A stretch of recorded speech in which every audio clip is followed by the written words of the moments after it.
Sa edad na 17, namulat ako sa mundo. Sa pag-aaya at pag-aanyayan ng barkada, kinain ako ng tukso.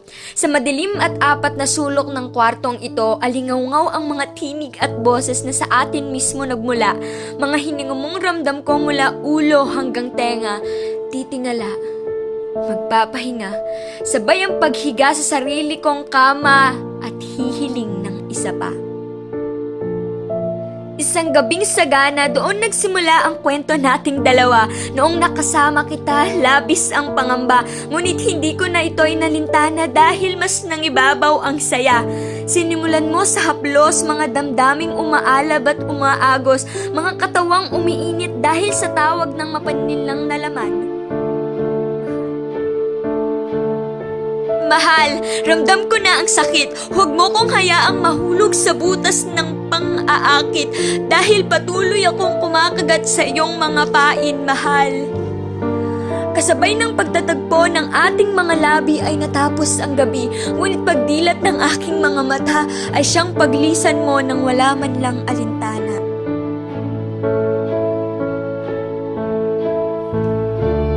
Mahal, nasan ka na?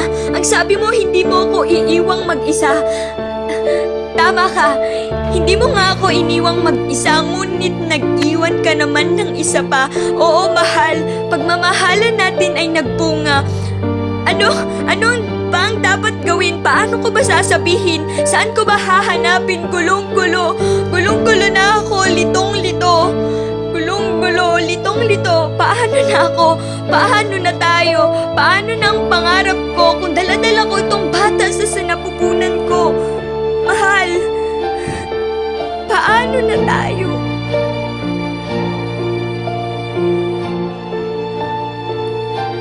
Kasalanan ko ito.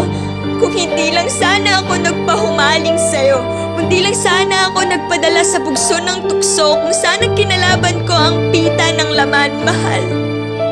Andyan ka pa ba? Mahal, asan ka na?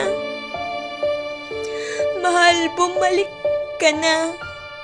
Hindi ko pa kayang mag-isa. Hindi ko pa kayang maging isang